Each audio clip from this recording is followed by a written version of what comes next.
This is Blacksmith's Bridge, and this is where the GHQ line returns. After heading south from Spratt's Hatch, it's looped round, come round the back of Tundry Pond, and then it comes up here and rejoins the canal. The map shows the GHQ line, the main defensive stop line designed to protect the capital, that you can see in red. You can also see where it passed the canal previously at Spratt's Hatch Bridge, skirts the south bank of Tundry Pond and returns to us at Blacksmith's Bridge, my current location. And this is also where it gets pretty intense as far as infrastructure, structures and pieces of defence is concerned. So up on the bridge, the first thing we see are these. So we've got what, 1, 2, 3, 4, 5, 6, 7, 8, and these are anti-tank mines sockets. So concrete sockets placed in the ground, a cylindrical mine would be placed in there, and obviously when something goes over the top of it, kaboom. Probably not powerful enough to blow things like a tank up, but definitely powerful enough to blow a track off a tank, blow up, you know, smaller vehicles like a jeep, a truck, and definitely anti-personnel. And obviously when they were primed, they was covered in soil and grass, so they couldn't be seen, and they've been worn away over the last 80 or so years. But that is a fantastic relic and quite rare as well. So crossing Blacksmith's Bridge.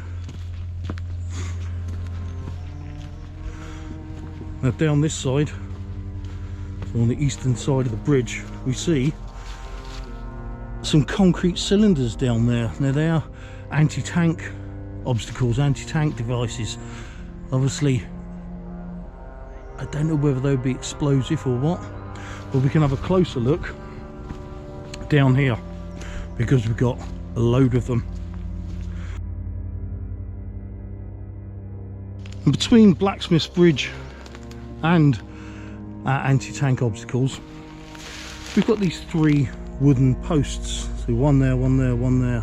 These are set in concrete and are thought to have been placed here to enhance the obstacles and defences of the canal, although they're looking in a pretty sorry state today. Right, let's have a look at the anti-tank obstacles, and there's quite a lot of them. As you can see, they're made of concrete. I don't know if they're solid, and they've got this strange pipe sticking out here. I don't know what that was for. I don't really know much about them other than they're anti-tank obstacles, and I'd imagine it would take quite a while. It's not going to hold a tank up for long, but it's, well, that's exactly what it's going to hold it up. It's not going to completely, you know, stop it in its tracks. And if you look over here, we've got a rare brick one. So all the others are made of concrete, and this one is constructed out of brick.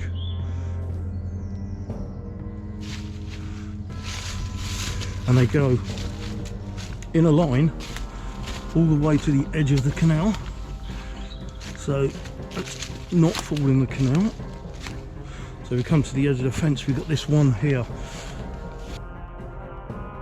So continuing that line of tank obstacles, anti-tank obstacles, it continues here, defending the southern bank of the canal. We've got a line of them, you can see them, and it goes into the trees all the way up there. So I'm going to follow this track now to Tundry Pond and see how far they go.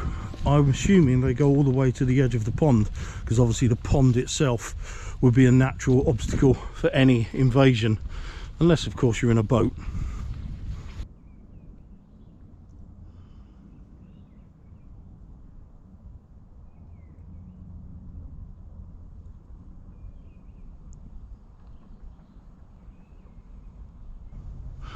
Well, this is as far as I can go. We've got the edge of the lake pond here, and the anti-tank obstacles do indeed go right to the edge. It's very difficult to see because they're very heavily covered in vegetation. I think one or two may have been removed to create this trackway, but they're definitely there. There's the edge of one there, and then they start again. They're covered in ivy, so they do definitely go to the edge of the pond. Let's take a look at a more localised map of the area where you can see Blacksmith's Bridge and the southern area of Tundry Pond. Now, if I add the anti-tank obstacles, it clearly shows their layout and its objective, that to create a pinch point for any advancing enemy to use the bridge, which, as we saw earlier, was mined on its eastern side. The odd hole which I pointed out built into the obstacles are pieces of scaffolding pole through which hawser cable would be threaded, linking each bollard. This would probably obstruct any infantry from passing between them.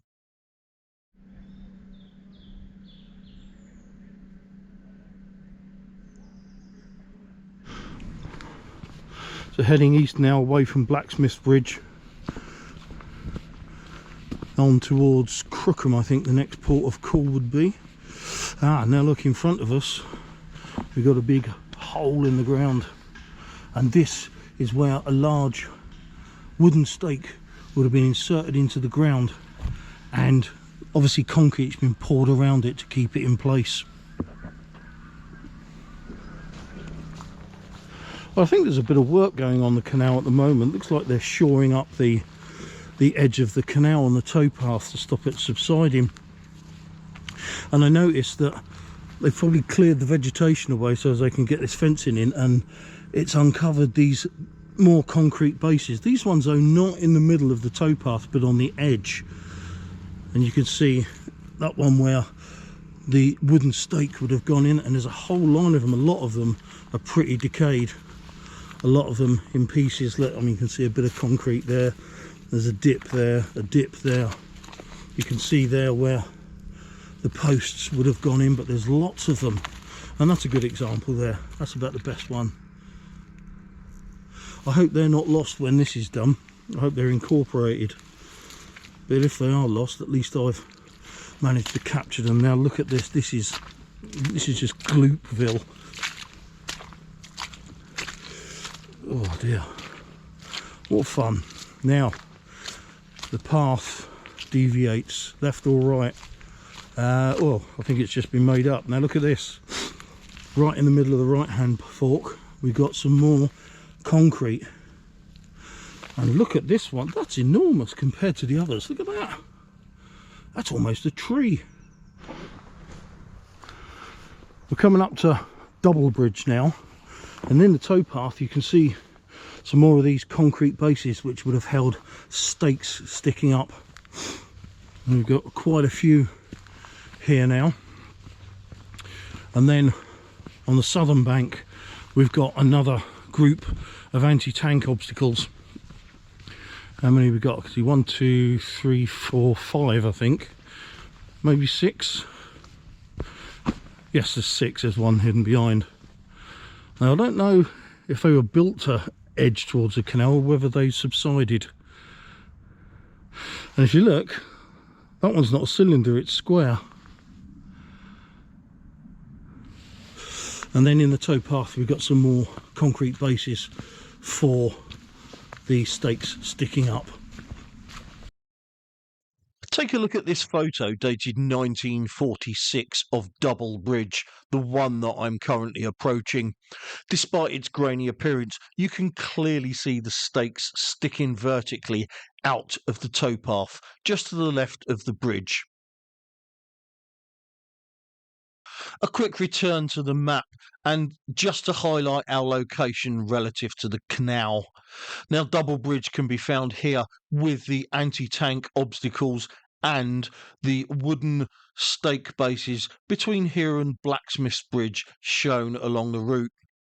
It also shows the aforementioned anti-tank obstacles associated with Tundry Pond and the anti-tank mines on Blacksmith's Bridge itself. This is Chalky Lane on the south side of Double Bridge. You can see it just there. To the left of me, just off the road, you can see a concrete anti-tank obstacle, very well camouflaged today. I don't think you're going to get to see much more of it. However, despair not, because when these vehicles have gone past, we can cross over. On the other side of the road we have a much clearer, even with the ring on top. Now, I don't think these were used as anti-tank obstacles, although they certainly would fit the bill. It's suggested that they were probably used as a roadblock, and that makes sense, being either side all you need is the barrier and the men to man it. So as I return to Double Bridge again, cross the canal and head southeast along the towpath, and I'm not only continuing to follow the canal but also remember the GHQ line, and with that I move on to another overhead view, this one showing my current position before the canal loops south prior to sweeping northeast and through the village of Crookham. But for now, I'm concentrating on this area here. So heading east along the towpath now, away from Double Bridge, we've got another load of concrete post stake holes. These ones worn away from where the bank's worn away, and you can see them all in the towpath. There's likely to be hundreds, thousands even, and I find this area so beautiful today, and it's such a juxtaposition of beauty today with frequent reminders of such a time with unimaginable violence.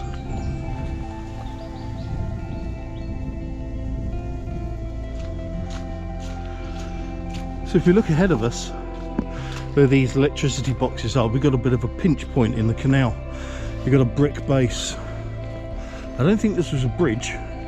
I think it was a purposely created pinch point, because on the other side, you may be able to see, very well camouflaged, a pillbox. I can't see anything other than, I can just see a loophole there, and there's another one there. I can't tell what type it is. It looks a bit big to be a Type 22. It doesn't matter though, because ahead of us, if you look beyond that tree, we've got a magnificent example waiting for us. Coming up to our pillbox, we've got more concrete post bases, but there is our pillbox, and straight away you can see it's of an altogether different design to the ones that we've been used to so far.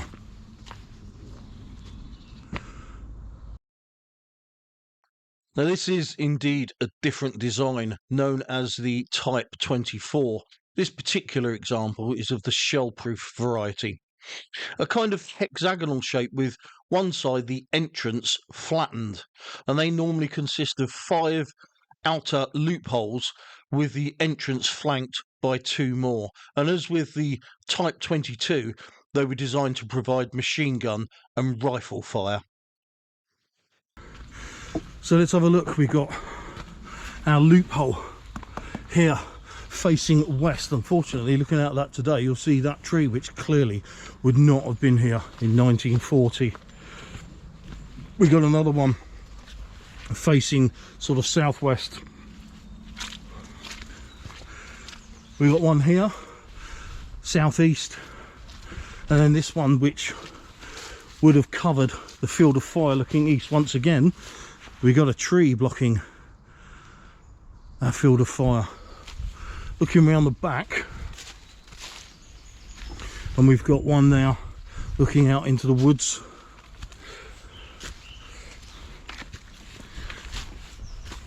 And then the main entrance, let's just stand back. So we got 2 loopholes, one either side of the main entrance as well.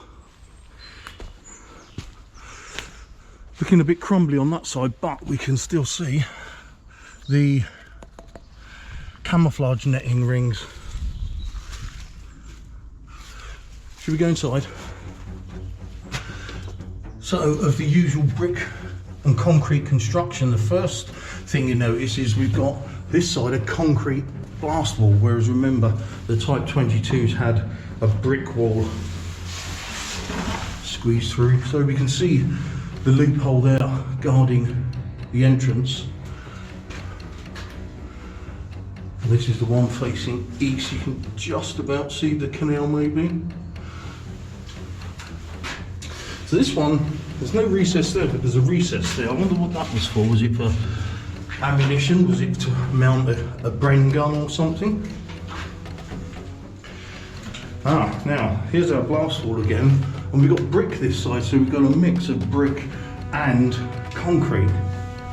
The floor obviously made of concrete. There's another one of our loopholes, and now there's another one of those recesses in there.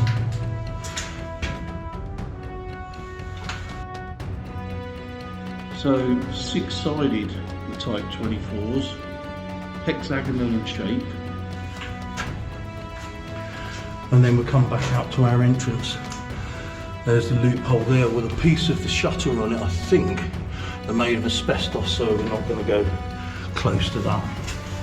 And then we go back outside again. And there is part of that shutter. I think that is asbestos.